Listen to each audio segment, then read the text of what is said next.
the day after officially dating my crush. He posted my picture on WeChat Moments, captioning it, "Got her in 2 days." Apparently, he forgot to block my backup account. 3 months later, a picture of him kneeling and begging me to get back together went viral across various social platforms.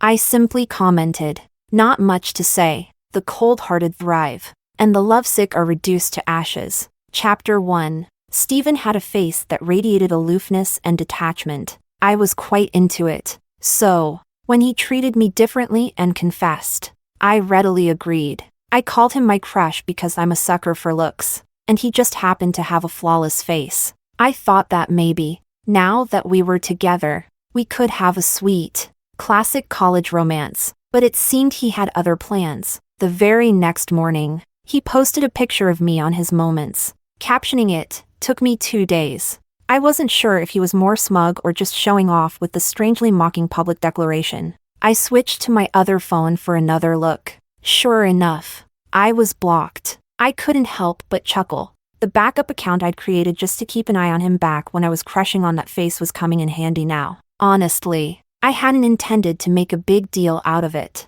I thought I'd just take a screenshot, confront him, and we'd break up quietly, mutually. After all, who hasn't met a couple of jerks in their youth?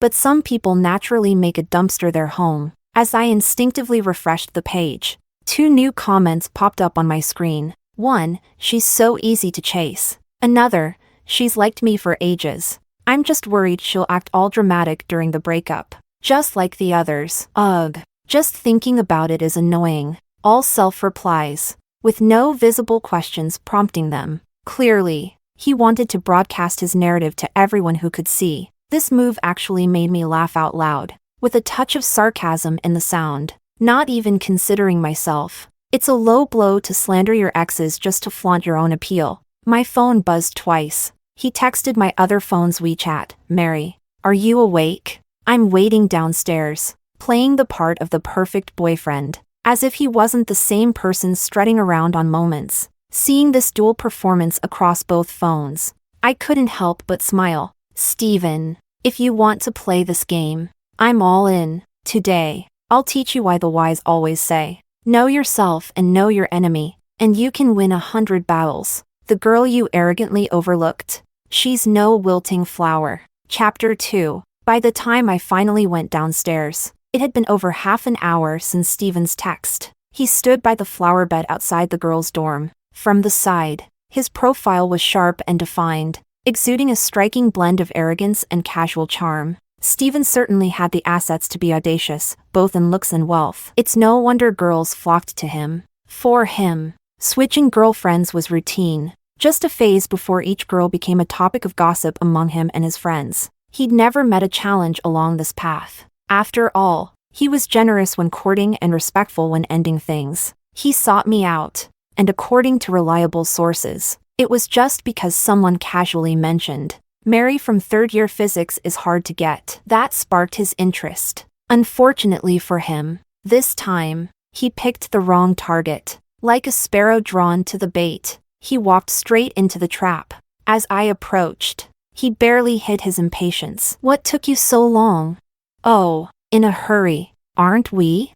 I noted the people discreetly watching us and, pretending to be thrilled, slipped my arm through his and blurted out, "I wanted to look my best because it's you I'm meeting." It was a simple line, but with a soft tone and a hint of sweetness that played right into his ego. He coughed lightly, softening, and casually replied, "No need for that. I like you any way you are." I looked down, hiding my distaste, and latched onto his arm as he led me out of campus. The whole way, he walked with complete disregard for those staring at me with knowing, mocking glances. Meanwhile, I maintained my innocent, demure persona, meekly trailing after him. This damsel in distress act fueled his pride. He chuckled softly, his tone indulgent, and took my hand, reassuring me as some people murmured around us, "Don't worry, Mary, you're Steven's girlfriend." After all, he gazed at me with a smile, radiating warmth as if,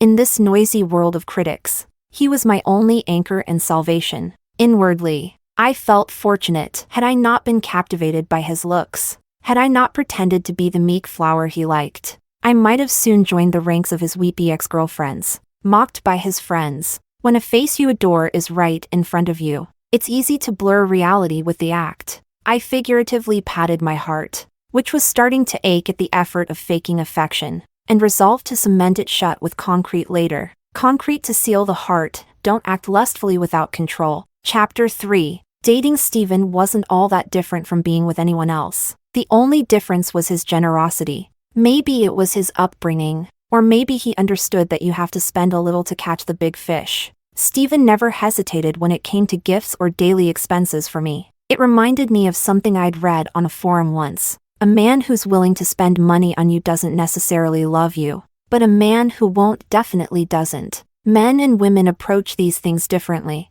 Men tend to be practical. If they truly like someone, they won't mind spending money on her. So, if a guy refuses to spend anything on you and claims it's because he's a straight guy who doesn't understand romance, he's just looking to freeload your affection without giving anything in return. Although Steven wasn't exactly virtuous, he seemed to get this. He was courteous in his mannerisms, without rushing to any hotel antics or flaunting his wealth. For a time, we seemed like any other couple in the throes of early romance, sharing daily sweetness. But after 2 smooth weeks, I disrupted this harmony. I shifted tactics, occasionally creating minor conflicts and disagreements. I'd noticed he was starting to lose interest. That wouldn't do. The show I'd meticulously prepared for him hadn't even begun. Chapter 4. In the early days, my compliance was meant to establish my image in his mind, an indecisive girl, devoted to him to the point of losing herself.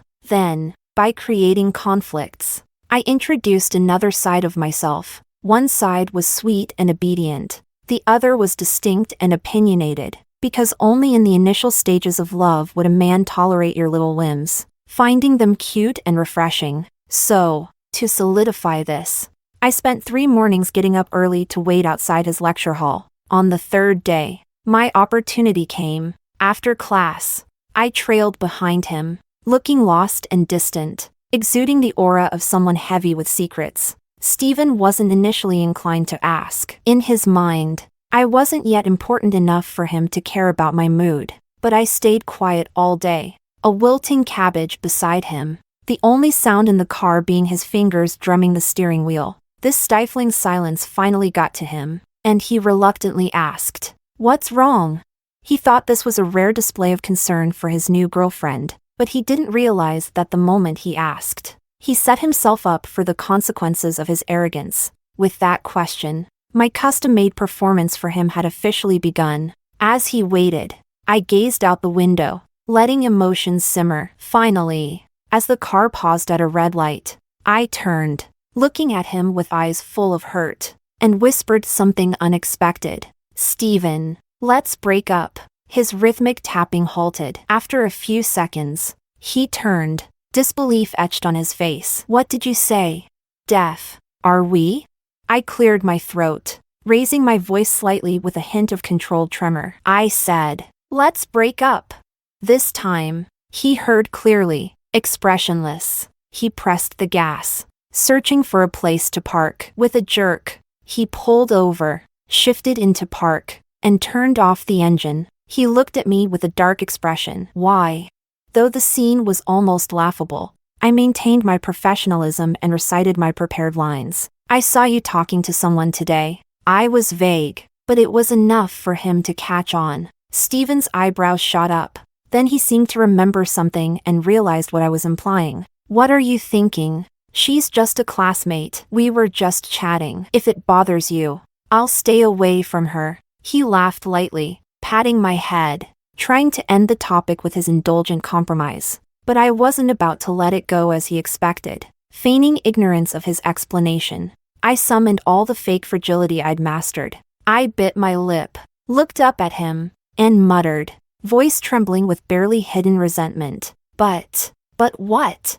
His patience was waning. He looked like he was just about to call it quits if I kept this up. After all, Brother Steven wasn't one to waste time pacifying a dramatic woman. He'd already hinted on social media that he was about ready to ditch me. Playing along all this time was just a way to prove to everyone you said Mary was hard to get. But I got her easily. To him, though, breaking up wasn't supposed to be my choice. It was about his pride and reputation as a heartbreaker. But if I pushed too far, he'd cut me off swiftly. Unfortunately for him, he messed with me, Mary. I don't let grudges go unpaid. This time, he wouldn't be breaking up with me so easily, because the words I was about to say would make this entitled brat realize what it means to face true mastery. After all, the greatest hunters often appear as prey. Chapter 5. The car was silent. I looked at Stephen with red, tear-filled eyes, completely ignoring his impatience as I continued. But I don't want to keep feeling so insecure. Stephen, who had been waiting for the perfect opening to break up with me, was caught off guard and confused. Insecure? How are you insecure? Gotcha. I looked away, giving him a view of my back, a perfect setup for his imagination to run wild. I composed myself and began my performance. Stephen, you have no idea, the day you confessed to me felt like something out of a dream. You're so amazing. And so many girls like you all my life. I've never been the special one. Just being with you makes me feel so lucky. But people are never satisfied. At first, I was content just seeing you from afar. Then, I wished I could have you. And when I did have you, I wished you were mine alone. I know you have your own life and friends, and I shouldn't interfere. But whenever I see those girls around you, each one better than me, I feel so low. Like I don't deserve you. It makes me feel so insecure, so inferior. So, maybe if I let you go, return to just admiring you from a distance, I'd feel at peace, and you'd be happier too. I sighed, looking up at him with a pained smile. Stephen, who had initially been frustrated, seemed to freeze, his prepared breakup speech dissolving in his mind. He stared, clearly at a loss. This kind of vulnerable confession was foreign in his world of flings and shallow encounters. He hadn't anticipated being emotionally manipulated by a seemingly insecure girl, because no one can ignore the weight of sincerity, especially not when it's the heartfelt confession of a girl who supposedly loves you. So, after a moment of stunned silence, Stephen let out a sigh of surrender. He leaned in, pulling me close, and gently patted my head, consoling my overwhelmed emotions. He assumed this was his soft-hearted, romantic side shining through, not noticing the slight smirk on his lips. As he held me, I kept up my act, tears in my voice but a chill in my eyes. How ridiculous. I've got the looks and the body. I could match with him any day of the week. I'm out of his league. Chapter 6. That little display of tears seemed to unsettle whatever conscience Stephen had left. He started spending more time with me. In others' eyes, it began to look like Stephen had finally been tamed and might even be ready to settle down. As for Stephen himself, he was still trapped in the illusion of my helpless infatuation with him. Whenever he started to show signs of regaining clarity, I'd use the same routine to subtly prod his guilt. But this was only the beginning. A single sob story wouldn't be enough to leave a lasting imprint on him. Now that I'd put his breakup plans to rest, the next step was to introduce the broken window effect. The broken window effect suggests that environmental cues can subtly influence or encourage certain behaviors. If a broken window goes unrepaired, it can suggest neglect, leading others to break more windows. In relationships, the broken window effect means that sharing your pain with others can make them hurt you repeatedly using that same pain. I plan to twist this principle around. Chapter 7. After our heart-to-heart, my relationship with Stephen felt like a layer of dust had been lifted, finally revealing the patterns below the surface. He started inviting me to his social gatherings, openly introducing me as his girlfriend. He gave the impression that I was the one who could finally change him, if not for the fact that everyone in the room was there just to watch. An impressionable person might actually believe they'd found paradise in his gentle embrace. When the timing felt right, I gradually started weaving myself into his life. I began sharing my sorrows. The first of these stories started with my family. One evening on the way home after dinner, I stared at Stephen intently, prompting him to chuckle and ask, "What are you looking at?" Resting my chin on my hand, I smiled and replied, "Looking at you." He hadn't expected such a direct answer and was taken aback, eventually laughing in the quiet night air. That laughter had a raspy edge, with a slight, almost vulnerable warmth. "Mary, you're quite something, pulling this on me." Maybe. I gazed at him with a radiant, love-struck smile, playing the role of a girl whose whole world was him. Inwardly, I was sarcastically thanking him and his family tree, but there was still more to say. Looking at him, I continued softly, "It's so nice to have you, Stephen." "Me? Nice? You're wonderful." He laughed, obviously amused. "What's so great about me? Tell me." "Because you did something sweet tonight. You helped me set up the table." Stephen looked at me, puzzled. "That's it?" I nodded earnestly. "Yes. Because you reminded me of my mom." "Your mom?" He looked even more confused, his tone tinted with slight annoyance at being compared to a mom. Ignoring that, I continued, painting him a picture. "Yes, my mom, when I was little, she would always rinse my utensils with hot water and set the table for me. Just like you did tonight." He was half amused, half irritated. "You're so easily impressed, Mary. It was just a habit. Besides, you're my girlfriend. Taking care of you is my duty." His words lifted himself up, making him sound like the ideal boyfriend. I didn't respond. This scene wasn't about him. It was about the setup. In any game, the smallest moves can turn the tides. I shook my head, letting my cheerful expression fade into one of distant melancholy, and began telling him my story about my mother. "Of course, this tale was crafted by yours truly. In this story, I had an unhappy childhood. The reason for my suffering was my parents' failed marriage. The same mother who used to care for me grew to resent me because I resembled my father. Eventually, her love turned into resentment, culminating in words like, 'You're nothing but bad luck. If I'd known, I wouldn't have had you.'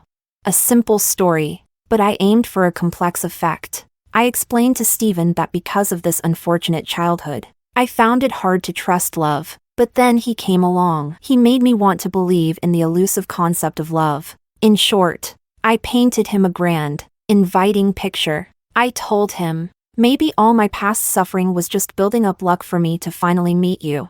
And to complete the illusion, I added, if we could marry after graduation, I wouldn't need a dowry. Just you treating me well. Imagine that, a girl with such a bleak view of love, willing to trust her heart to him. Stephen, fully convinced, sympathized with my childhood trauma and hugged me tighter. In his years of dating, he'd always been the one in control, never having to console anyone. Seeing me sobbing, he was at a loss. So, in typical rich kid fashion, he asked, "Don't cry, baby. I'll buy you a car, all right?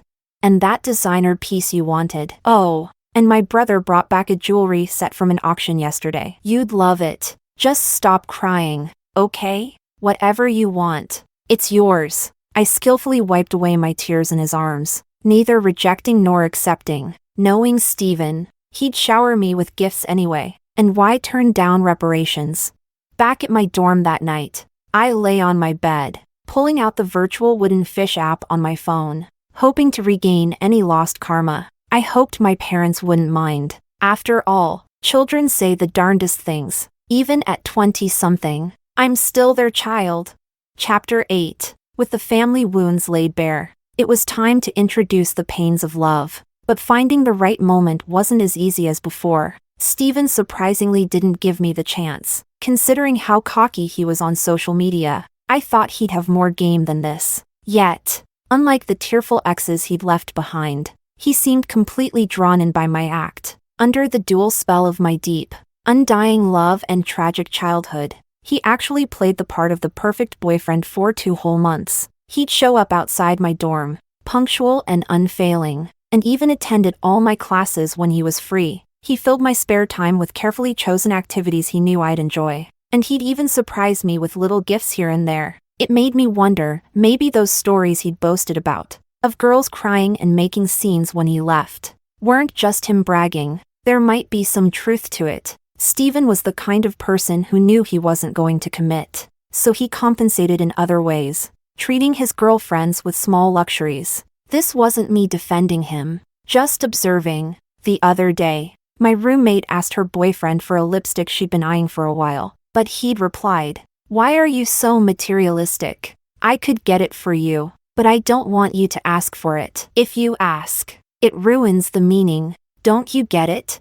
She had cried, bewildered. Meanwhile, I had just come back to the dorm with a bouquet of lipsticks, courtesy of Steven, marking our 75th day together. If he weren't a player, Steven could have been a genuinely good boyfriend, but, alas, no ifs in reality. If he weren't so shallow, he wouldn't have mastered how to charm women. It's a vicious cycle. As they say, you can't have your cake and eat it too. In reality, loyalty and extreme romance rarely reside in the same man. Chapter 9. To avoid wasting time and to keep myself grounded. Refusing to believe I'd be the chosen one to change a player, I deliberately started scheduling dates with Steven in crowded places. I even threw a few tantrums, insisting he skip his friends' hangouts to stay with me. This made his friends worry. They genuinely feared Steven might be caught in my grasp. Their concern was misplaced. On the fourth time they invited him out and I put on my show,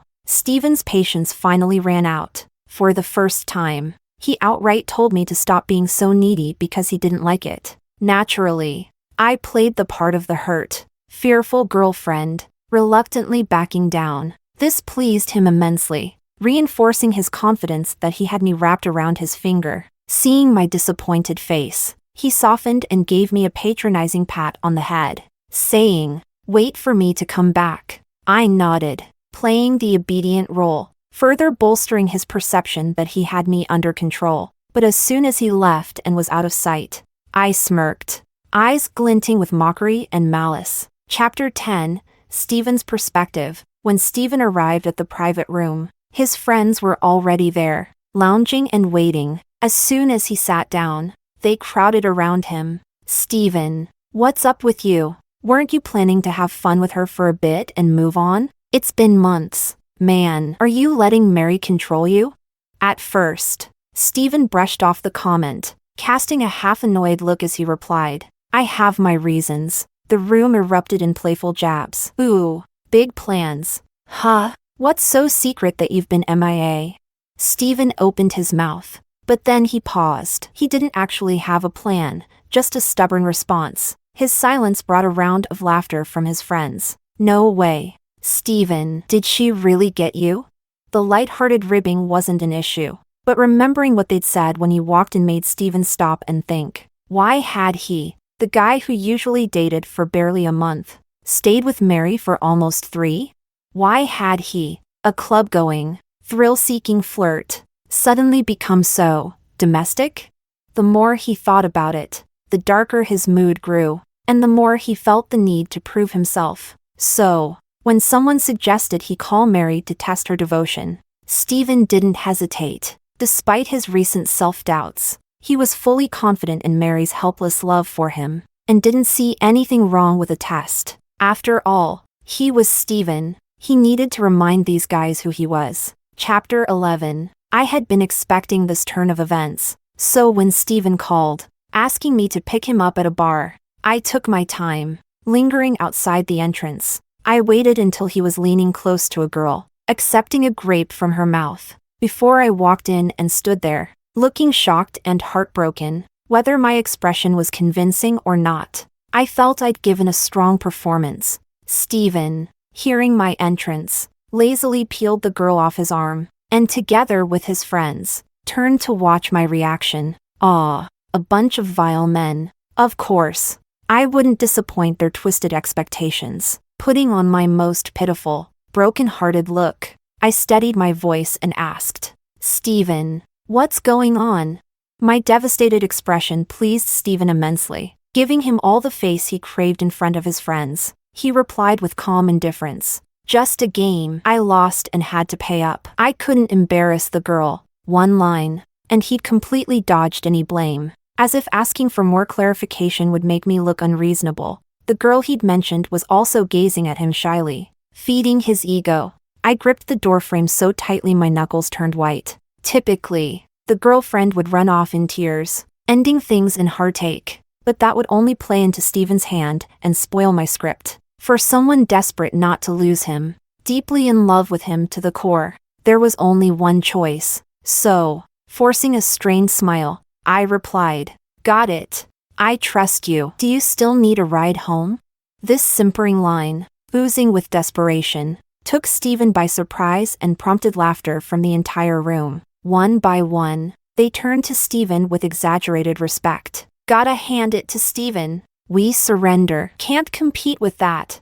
Stephen kept a straight face, but his eyes sparkled with smug satisfaction. With his pride restored, he took my hand amidst his friends' taunts and led me out. Chapter 12. The incident at the bar not only helped Stephen regain his dignity in front of his friends but also convinced him that I was just another eager stepping stone in his long line of romantic exploits. This event also allowed me to introduce my second broken window effect. Using that situation, I began sharing my past heartbreaks with Stephen. I told him how I used to think I wasn't worthy of love, that my exes always claimed I wasn't pretty enough, and how that had left me feeling. The story wasn't long, I didn't have much more material to fabricate, but my goal was clear, to make him believe, through a self-deprecating tone, that I was terrified of being discarded for the same reasons. People who live happily often feel affected by the sadness of others' stories. So, the self-proclaimed heartbreaker couldn't help but soften. Stephen nodded and assured me, "All right. I won't leave you for the same reasons. This time," he added a condition with a cunning smile, "but you have to behave. All right?" I chuckled inwardly at his slyness but outwardly nodded, giving a brave little smile as I wiped away my tears. Then I heard him sigh, a sound of exasperation he didn't realize he made. I had to think of some distant relatives who had long passed just to keep myself from bursting into laughter. "Stephen, who do you think you are?" Game over. Chapter 13. With the performance nearing its end, it was time to settle accounts. I dropped the sweet and innocent act and started creating constant drama, clashing with Stephen almost every day. At first, the seeds I'd planted from my earlier stories still held him back. He was patient, but you can't take it too far. After enough time and too many arguments, what once seemed like cute quirks now appeared irrational to him. Our relationship began to deteriorate. The broken window effect I'd planted finally took root and grew. In yet another argument, he lashed out at me. "No wonder your mom said you were bad luck. And your ex was right. You really do have a terrible personality. Let's break up."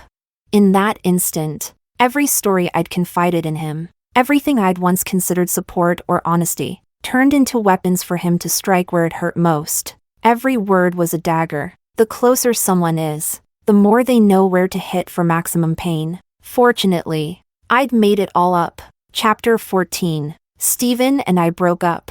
After he said those things, I saw a hint of regret on his face, but pride kept him from apologizing. In the first 3 days after the breakup, I didn't look for him or contact him. He also seemed carefree, returning to his previous lifestyle. But after a week went by, I still hadn't reached out. Chapter 15. Stephen's perspective. Stephen began to grow irritable, though he didn't realize it. At the bar, his friends were laughing and drinking, but he sat on the couch doing nothing, loosening his shirt collar in agitation. He didn't know what was wrong. It was just everything he used to enjoy seemed dull, and the number he hadn't deleted from his contacts remained silent, never ringing. He thought about the look of disappointment in her eyes that day, the image of her crouched down, quietly crying. He started to wonder, had he gone too far that day? But he had been so angry enough to say things he didn't mean. As he was lost in thought, he caught a familiar scent of orange gummy candies. "Mary?" He turned quickly, but all he saw was one of his friends, Elias, holding a piece of the same candy she used to carry. Stephen frowned and snapped, "Where'd you get that?" "Candies for kids." Elias, thinking Stephen wanted some, handed him a piece with a grin. "Oh, I'd never buy this stuff. Mary gave it to me." "Mary?" He sat up, his tone sharper. "Why'd she give you that? Was she using Elias to find a way back to him?" Stephen was already convinced of it, but Elias just gave him a puzzled look. "What's wrong, Stephen? Didn't you two break up?" "Yeah, we broke up, but I'm warning you," Elias interrupted with a smirk. "Didn't you always say you didn't care after breaking up? That you couldn't stand it when girls clung to you?"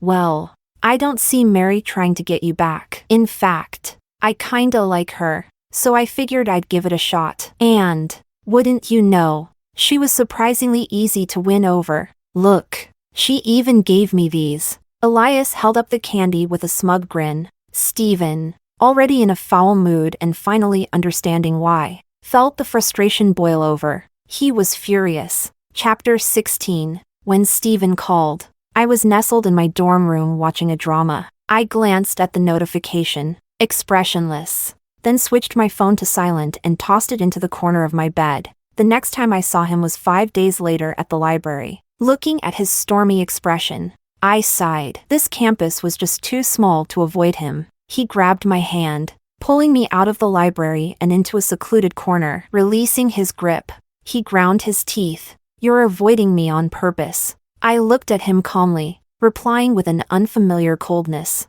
We broke up. What do you want from me? Stephen faltered, thrown off by my indifference. A few seconds later, he remembered why he was there, hastily composing himself to offer a soft-spoken apology. I'm sorry, Mary. I didn't mean it that day. I was just angry and said things I didn't mean. He placed his hands on my shoulders, pulling me close so I could see the sincerity in his eyes. I kept my expression blank, refusing to speak, my face cold. This silent response nearly made Stephen lose his temper. By this point, the expected reaction from me, as the scorned woman in his win-her-back drama, would be to reject him firmly, not giving him another chance. But I didn't do that. Instead, I softened and forgave him, even reaching out a few days later to initiate reconciliation. Stephen, defying all his usual rules, instantly agreed to get back together. This unexpected turn of events shocked everyone and lit up every social platform connected to a university. The message was clear: good girl tames the player. Chapter 17. After we got back together, Stephen spent nearly all his time with me. Friends teased him for being whipped. He didn't get mad. Instead, he proudly declared, "You guys don't get it. This is what it means to be a model boyfriend. You should all learn from me." Of course, he eventually asked about Elias. I simply replied, "Oh, he's your friend." So I didn't feel right rejecting him outright. He insisted on asking for the candy. A faint smile played on his lips as he mumbled to himself. I knew it. It was all because of me. Stephen thought that as long as he treated me well, I'd be so grateful that we'd go back to how things used to be. But over the following days, he realized I wasn't the same. I became increasingly distant and uninterested. I no longer asked about his life or shared my stories with him. Our dynamic shifted from me entertaining him to him maintaining everything on his own. Stephen grew frustrated, this time with a touch of real panic. Suspicious of my constant busy excuse, he didn't dare to confront me openly. One time, he did, and I responded by turning off my phone for a week, completely disappearing. Desperate, he turned to his friends for advice, but they were all cut from the same cloth, so their suggestions were terrible. Unexpectedly, Stephen actually took their advice. When I received a conveniently sent photo of him cozying up with a girl, I was busy texting a cute guy on WeChat. I laughed. Are rich kids really this clueless? Without hesitation, I forwarded the photo back to Stephen with a simple, ambiguous question mark. His response was swift. Trying to regain control, he hit me with a 4-part message. What's your problem? Why are you being unreasonable? She was drunk, and I was just helping her. What are you upset about? I chuckled, wondering which low-level strategist had suggested this play. Perfect timing for an assist. Right when I was pondering my next move, I cracked my fingers, letting them fly over the keyboard, smiling as I replied with, "We're just friends, right? Why explain so much?" That response seemed to fry his circuits. What? Friends? Chapter 18. It didn't end there. The next day, a photo of me at a bar with a guy surfaced on Stephen's phone. Stephen, picture. Who's this? Mary. Explain yourself. I casually held the hand of the handsome guy next to me, waiting a leisurely 30 minutes before responding. What's your problem? Why are you being unreasonable? He was drunk, and I was just helping him. What are you upset about? Stephen had no words. I heard he went on a rampage that night, breaking equipment at the bar when he couldn't find me. Rumor had it he went wild, searching for the guy in the photo who'd been half hidden next to me. Apparently, he'd angered a real big shot in the process and got himself and his friends a solid lesson in pain. It was a rough time for him, and I didn't see Steven around campus again until 2 weeks later. When I finally did, his face was still bruised and swollen. Suddenly, my interest dwindled. I'd only played this game because I'd initially been drawn to his face. Now that his looks were ruined, it just wasn't as fun. So, when Steven came back, acting as if nothing had happened, not mentioning his actions or questioning mine, ready to continue our relationship, I decided to give him one last surprise. At 7 that evening, feeling uncharacteristically generous, I sent him a few messages. Then, casually, I mentioned, on the way back to the dorm, someone asked for my WeChat. He immediately asked, "You didn't give it to him, did you?" "Of course not. Don't worry." He sent a good girl sticker. I smiled and typed one last line, "I'm a bit tired tonight. Going to bed early." Then I turned off my phone and pulled out my other one to play games. Across campus, Steven stared at the time, 7:12 p.m., knowing full well I didn't usually sleep until around midnight. And just like that, he went into another frenzy. I later heard from his roommate that he spent the entire night trying to call me, stopping just short of scaling the girls' dorm building. Chapter 19. I'd had my fun and stirred up enough drama. Even someone as dense as Steven could tell by now that I was deliberately getting back at him. Once he calmed down, all the things he'd felt guilty about, the things that made him apologize, suddenly didn't seem so important to him anymore. Still, he clung to the belief that I loved him. He figured I was just twisted, like some of his exes had become toward the end. Why else would I mimic his moves to get under his skin?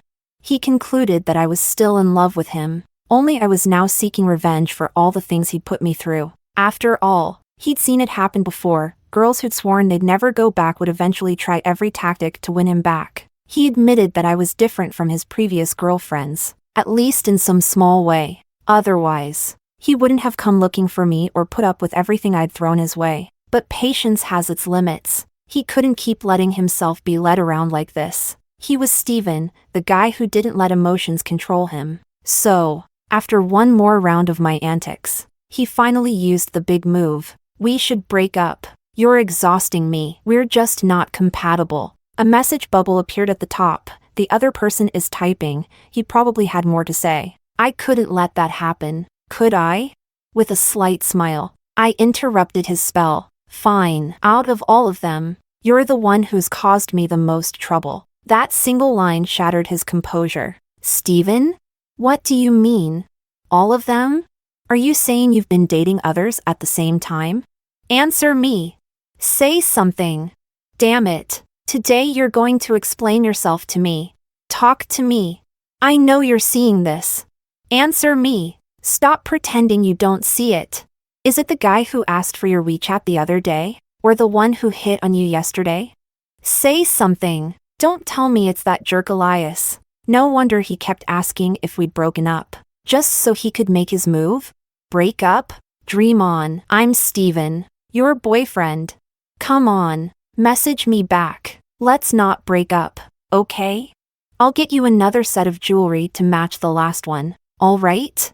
I was laughing so hard I almost fell off the top bunk. Once I'd laughed to my heart's content, I took a deep breath, wiped the tired grin off my face, and opened my photo album. I sent him a screenshot. It was from 3 months ago, a screenshot of his WeChat moments. 2 comments stood out in particular. "She's so easy to chase. She's liked me for ages. I just hope she doesn't go all dramatic like the last ones when we break up. Ugh. Just thinking about it is annoying." Steven called immediately. I ended the call after the first ring without a hint of mercy. I sent him a final message, "We're done." Then I blocked him on every platform. Chapter 20. Steven started using every method available to him to track me down on campus. He apologized, took responsibility, and tried to explain himself. This time, he was genuinely desperate, but I refused to forgive him as I had the last time. No matter how often he cornered me, my stance didn't waver.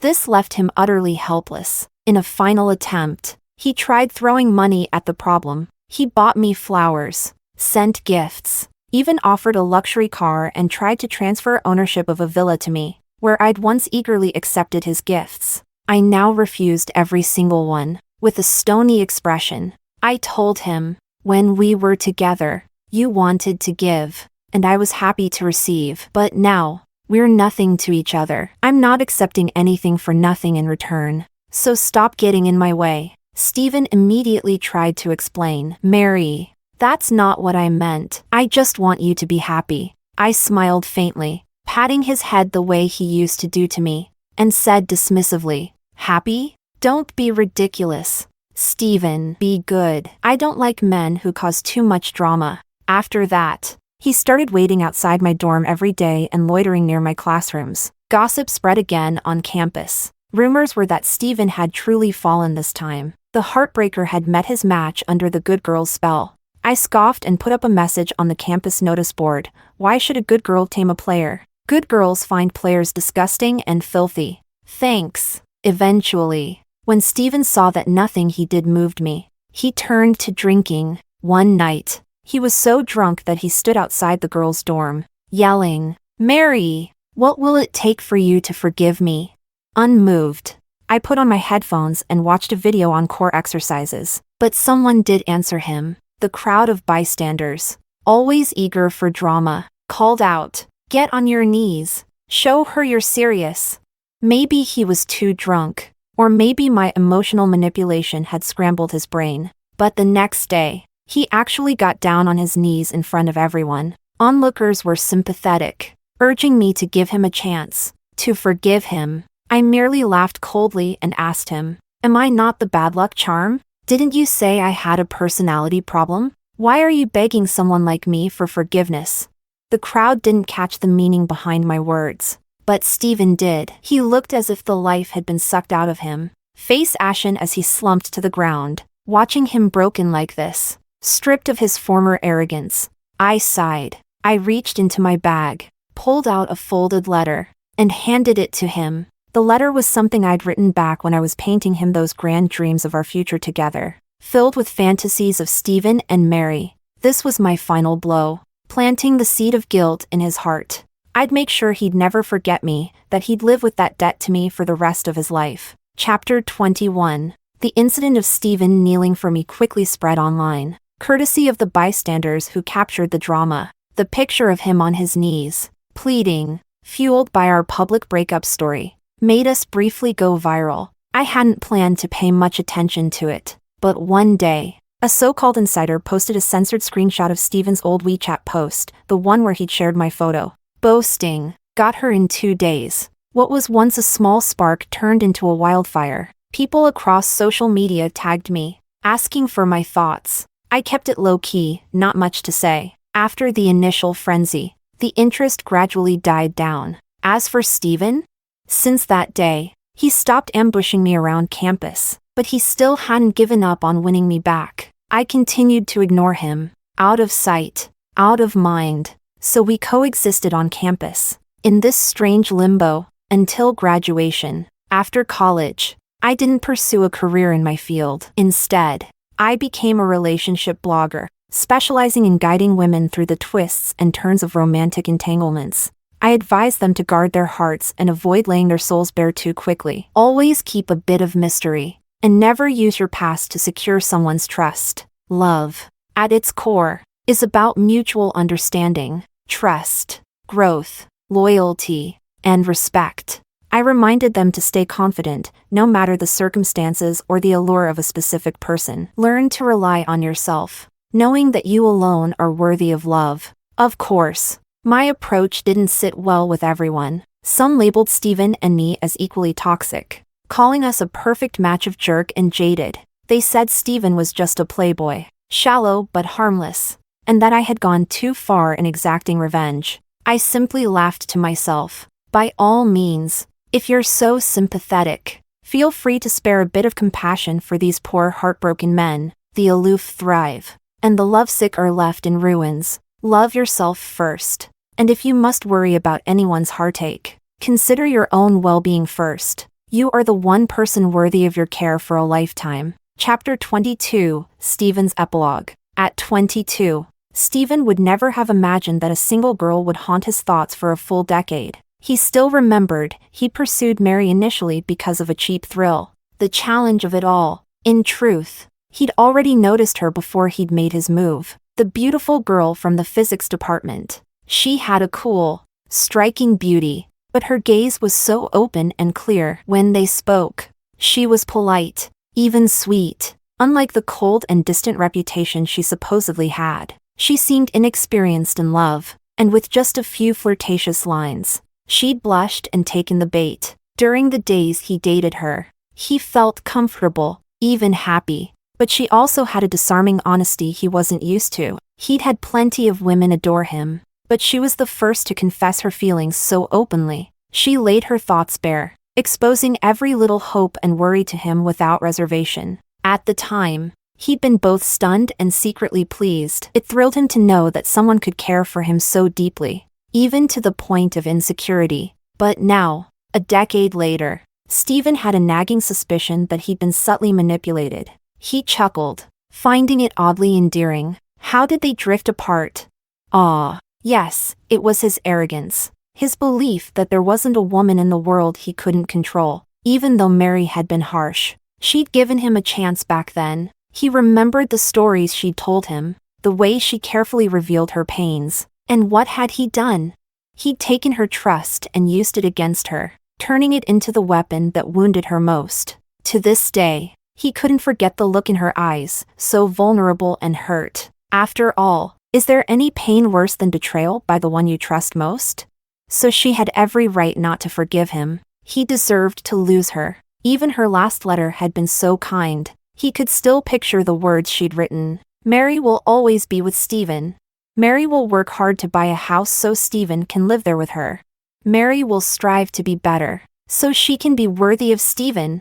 Every word was etched in his mind, as was the bright smile on her face as she wrote them. Back then, he'd brushed it off. Now, he'd missed out on a girl who once loved him wholeheartedly. He'd heard that she'd had 2 boyfriends after him, both somewhat resembling him, which had shaken him deeply. But by the time he found out, it was too late. She was married. He also heard that at her son's first birthday party, she received an anonymous gift, a large sum of money. No one knew who it was from. Stephen left, carrying her memory in his heart, a quiet companion through the years. But he never knew. She hadn't sought out men who looked like him. She'd simply always liked that type of face. That's what had drawn her to him in the first place. And he would never know. The woman in his heart had never truly loved him. Their relationship had never been real from the start. And he had never been the one she'd publicly claimed.